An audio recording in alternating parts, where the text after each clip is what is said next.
जरूर, मैं आपकी कहानी को एक बार फिर से प्रस्तुत करता हूँ, शायद कुछ नए लहजे और शब्दों के साथ। माँ की चप्पल।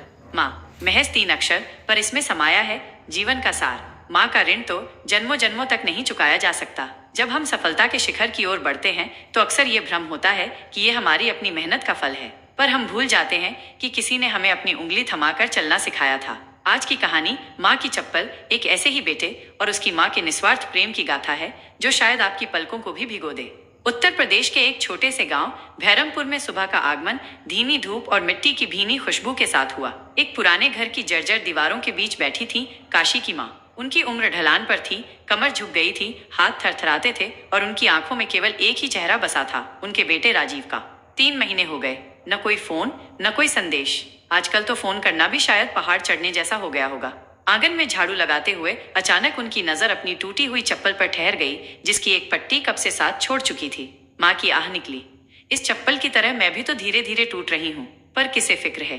उधर दिल्ली के एक आधुनिक दफ्तर में राजीव, एक 35 वर्षीय आकर्षक और व्यस्त युवा, अपने मित्र से कह रहा था, यार, माँ का फिर फोन आया था। वही रूटीन की बातें, खाना खाया या नहीं। सच कहूं तो आजकल फोन उठाने तक का वक्त नहीं मिलता।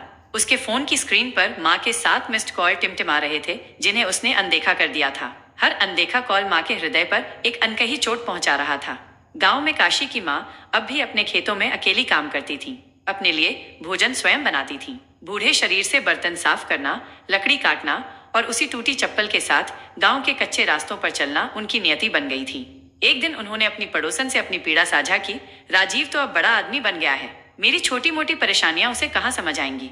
उनके पैरों में छाले पड़ गए थे, पर हर दिन वही पुरानी चप्पल उनके पैरों का सहारा बनी रहती थी। एक दुर्भाग्यपूर्ण दिन खेत से लौटते समय माँ का पैर फिसल गया और उन्हें गंभीर चोट लग गई। एक गांव की महिला ने उन्हें गिरा हुआ देखा और घबराकर चिल्लाई, अम्मा गिर गईं, खून बह रहा है। उन्हें आनन फानन में पास के छोटे से अस्पताल ले जाया गया। डॉक्टर ने जांच के बाद बताया कि पैर में फ्रैक्चर है। सरपंच जी ने स्थिति की गंभीरता को समझते हुए कहा, राजीव को फोन करो, माँ अब अकेली अपना ख्याल नहीं रख पाएंगी। सरपंच ने फोन पर राजीव को सारी बात बताई। बेटा, माँ गिर गई हैं, अस्पताल में हैं और अब चलने फिरने में असमर्थ हैं। राजीव कुछ क्षणों के लिए स्तब्ध रह गया। उसकी आंखों में एक गहरा डर समा गया। पहली बार उसे अपनी माँ की आवाज की अनमोलता का एहसास हुआ। उसने तुरंत गांव के लिए ट्रेन पकड़ी। यात्रा के दौरान उसके कानों में माँ की प्यारी आवाज गूंजती रही। हर रेलवे स्टेशन पर उसे माँ की वो पुरानी चप्पल याद आती रही, जिसे वो अक्सर कहती थी, चल जाएगा बेटा, अभी तो चल रही है, जब राजीव उसे नई चप्पल दिलाने की बात करता था। अस्पताल में माँ का चेहरा पीला पड़ चुका था, आंखें बंद थीं, लेकिन उनके पास वही टूटी हुई चप्पल रखी थी। राजीव ने उसे उठाया तो उसकी सांसें थम गईं। आंखों में आंसू भरकर उसने कातर स्वर में पूछा, माँ, आपने ये चप्पल क्यों नहीं बदली? माँ ने धीरे से अपनी आंखें खोली और कमजोर आवाज में कहा, बेटा, जरूरत ही कहाँ महसूस हुई तुझे कभी। पैसे तो तूने बहुत भेजे, पर कभी ये नहीं पूछा कि माँ, तेरे पैर ठीक हैं। राजीव बिलक बिलक कर रो पड़ा। पहली बार उसने अपनी माँ के चरणों को स्पर्श किया।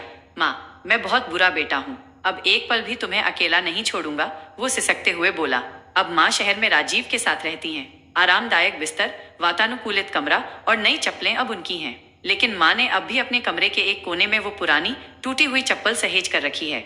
माँ मंद मंद मुस्कुराते हुए कहती हैं, ये मुझे याद दिलाती है कि बेटा कितना भी बड़ा हो जाए, माँ की चप्पल कभी बेकार नहीं होती। कभी कभी रिश्ते सिर्फ प्यार के इजहार से नहीं, बल्कि ध्यान देने और परवाह करने से भी चलते हैं। माँ के पैरों में पड़ी वो चप्पल सिर्फ एक साधारण जूता नहीं है, वो हमारी जिम्मेदारियों का एक मौन आईना है। कभी ध्यान से देखिए, कहीं कोई पट्टी बंधी हो तो समझ जाइए माँ ने फिर से कुछ दर्द छुपा लिया है, सिर्फ आपके लिए। ये थी कहानी माँ की चप्पल। उम्मीद है इस बार भी ये कहानी आपके दिल की गहराइयों तक पहुंची होगी। आपके साथ कहानियों के इस सफर में शामिल होना मेरे लिए हमेशा ही एक सम्मान की बात है।